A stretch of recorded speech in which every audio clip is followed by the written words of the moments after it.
In this video, we're going to explain how our natural brain responses are actually holding our surfing back, which I found to be a really powerful thing to be aware of, and then 4 strategies that we can implement to expedite our surfing progress today. If you are new here, my name is Ben Considine, and I'm here to help educate and share my learnings and experiences with you all like this one today. If you do enjoy the channel, then please feel free to subscribe, and if you know of anyone else who might get something from this, then please feel free to share it with them as well.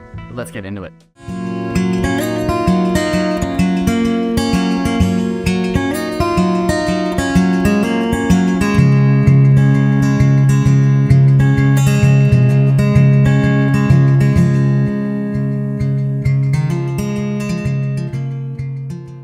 So I want to first speak about why our brain is often holding us back as surfers, and then we'll go through the 4 tips that we can do to actually troubleshoot and override this. Inevitably, as surfers, there's always some sort of learning process in place. As newcomers though, we're often tested by new feelings, different wave sizes, and high-level maneuvers. I've found for myself, as well as many of the people that I've coached, that there's actually a really natural response we have to these new feelings and new things that we're trying, which actually stands in the way of our progress as surfers. But in fact, it's actually by breaking these barriers down with the strategies that we'll cover in this video today that we can actually start to notice some success in our surfing. Now, I see this a lot with a lot of the fundamental aspects of longboarding and surfing for that matter. And it really comes into play with anything, such as the pop-up and takeoff, your turns, cross-stepping, nose riding, and it's accentuated also by surfing big upper waves. What happens is the brain naturally goes into a protective mode. What this actually does though is our legs will lock up, which will actually extend and straighten at our knees and hips, putting us into a really tall position, which is actually awful for our balance. From here, the legs will tense up to try and stabilize the whole body so that we can stay as balanced as possible, but this actually does quite the opposite. When we're trying a variety of new maneuvers, if we use my favorite example, the cross step, we actually really don't want our bodies to become rigid and stiff. Even though this is maybe what the natural response of the body will be, especially in bigger waves. At its core, this is because our ability to respond and correct our positioning on the moving board and the moving wave is extremely impaired if we're in this locked up rigid position. We're not ready for anything, we're bracing for everything, which is really not the way to go. And an example I like to use for many of the people that I coach is using the legs and thinking of them as shock absorbers. So when they're really straight and stiff, any little bump in the ocean is going to throw you off the board because we don't have the balance to be able to stay on the board. If we have a subtle bend in the knees though, and we're staying a little bit lower, getting our wide and low method, which we'll actually speak about in a second, this is a really, really good way to enhance our balance and make sure that we're staying nice and stable on the board. We're able to transfer our weight up and down the board, forwards, backwards, the way that we need to, and we're just in a really optimal position to make sure that we're staying as stable and balanced on the wave as we can. So, now that we understand the problems that our own minds pose to our surfing development, let me share some of the best tips that I found for overriding these protective behaviors. Number 1 is the double it method. Now, I spoke about this a fair while ago on the channel, but it's a really important one that I think you can get a lot from today. Quite often with our surfing, especially if we're trying new maneuvers and especially if it's in bigger waves, we can suffer from hesitation, where we really have a lot of trouble committing to the new maneuver that we're trying to do. Because of this hesitation, I found it really, really helpful to counteract this with big movements. And this is where the double it method comes into play. Oftentimes when we're doing something in the water, whether it be a cross step or whether it be the stance for our turn to get nice and stable and transfer our weight properly, we might think we're doing it enough, but because we're hesitating, the natural response is to really underperform or under-exaggerate what we're actually doing, where the cross step might be too small or the stance might be too small as well. What we need to do is really over-exaggerate what we're doing so we actually get a good amount or level of what we want. To do this, we think double it. If we want to take a cross step and we know that we need it to be bigger than what it has been because we've been hesitating and the step is too small, we double that step. We try and make it twice as big. This might seem a little bit over the top, but remember, if we're surfing waves that we're not comfortable with or we're trying a maneuver we're not comfortable with, it's very likely that even though we're trying to double it and double the size, the step won't be as big as you think it is. You can think in your head, man, it feels like I'm stepping all the way through to the end of the board or something like that. But in reality, when I'm watching or when you're able to watch the footage of your own surfing, it really looks fairly normal. So what we want to do is exaggerate it, double it. Make sure that we're really over-exaggerating what we need to be doing for that. And then if we need to, if it is too much in the end, it's great to learn in this exaggerated way and then we can dial it back.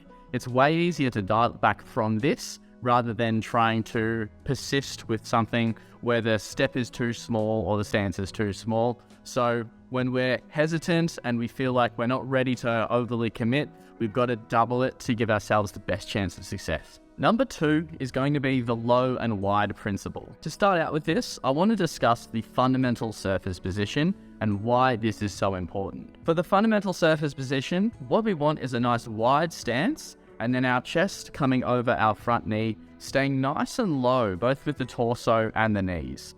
The reason this is so important is because it's the absolute fundamental stance to maintain our balance. If you look at any longboarder or any shortboarder for that matter, after a turn or when they're trying to gain their balance, they'll come right back into this position where chest is over front knee and they're staying nice and low with a wider stance.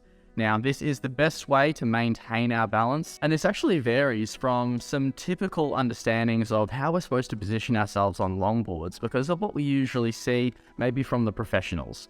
But what we might see from time to time with the professionals is they have a very tall, upright stance, and this is what I've found to be a really typical starting place for people when they're starting longboarding because this is what they see so often. What this does though, it has people starting and trying to learn new maneuvers and trying to learn to gain balance from a pretty unsteady position where we've got a narrow stance and a tall, upright body position as well as the hips and knees being pretty straight as well.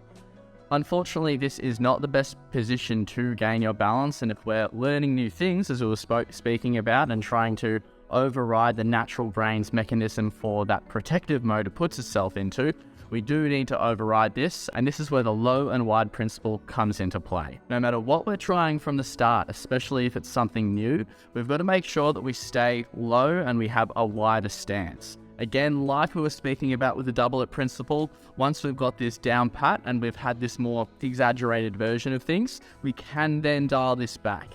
It's much easier to do that rather than persisting again with your tall and narrow stance position. Once we get really good at the low and wide, this is when we can start to transition our surfing to looking maybe a bit more like the other longboarders, the professional longboarders that you might see, where they might have a more tall and upright position. But generally speaking, I have seen a lot of problems begin where this is our starting point. So stay low and wide to start with. This is going to make you feel super stable and super nice and sturdy when you're on the wave, like our fundamental surface position does for us. And then as we get better at this, we can start to explore with some different positions. Now, number 3 is just really matching the conditions to what you're trying to achieve and the maneuvers that you're trying to learn.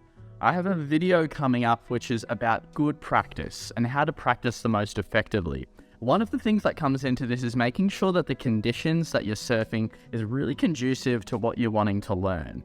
For an obvious example here, obviously, if we're learning a new maneuver, we're going to be hindered by the fact if the waves are really big, they're closing out, and you're not comfortable with the conditions. A really important thing if we're trying to push ourselves out of our comfort zone with a new maneuver is not pushing yourself out of your comfort zone with new conditions. We want to be super comfortable, super confident with the conditions, and hopefully, as we spoke about, the conditions are really conducive to the maneuver that you're trying to learn. So again, coming back to my favorite example again, for the cross step, if we're learning to cross step, it's probably best, first of all, that the conditions are quite small and that they're not too steep, quick and fast, and that hopefully you've got a fair length of wall to actually practice this on. If it is the contrary to this and it's dumping, it's fairly fast, short, and the waves are closing out, the waves are bigger, it's going to be really, really tricky to build your confidence to be able to do this. So it's going to stand in the way of really good practice and good success with learning this. So we need to make sure that the conditions do match and suit what we're trying to learn. Now, number 4, and probably one of the most important ones that we can go through, and something that I reiterate a lot to the people that I coach, is making it okay to fall. Too often, we hesitate because of fear of falling, which is 100% understandable. But this is where a lot of our hesitation comes in, and this is where the protective mechanisms in our body to lock everything up really come into play. That being said, it's not realistic that when we're starting to learn a new maneuver that we're going to land it for the first time, or that we're going to land it and feel comfortable with this maneuver from the get-go. Quite often it takes a long process of repetition, falling, and just really trying to figure out what we need to do, the positions that we need our body to be in order to feel comfortable and confident. As a result, it is inevitable that there's going to be failures and there's going to be falls. So, if we're learning something new, rather than expecting success from the start, we need to make it okay to fall. We need to give ourselves permission to fall. Now, we still need to be safe, so always remembering when we fall, the surfer's helmet, and making sure that we're as safe as possible. But if we can become more comfortable with falling and taking the fear away from falling, this is going to give us a lot more confidence and a lot more commitment to what we're trying to do, which is going to be great for learning, great for your success, and it's going to allow us to get a lot of repetition in. If we go into certain maneuvers, tricks when we're starting to learn them, and we have an expectation that it's likely we can fall, and that's okay, then we get more exposures to what this actually feels like. You'll fall and fall and fall, and then you'll get one every now and then where something a little better happened and you get a feeling for that. You might start to recognize where you were on the wave or the position that your body was in, whatever was useful. But again, this is really hard to come by, really hard to nail down if we're not getting repetition in and we're not allowing ourselves to fall. So again, be safe with your falling, but we have to give ourselves permission to fall. Start to make that an okay thing to do, not something to be embarrassed by, something that is really good to show that we're actually challenging ourselves and pushing our surfing to the next level. Now, thanks so much for watching the video. As always, you can find the product for the Glide Surf Collective. If you like the way they look and you want to support the channel, then please feel free to check out the links down below. But we'll catch you in the next one.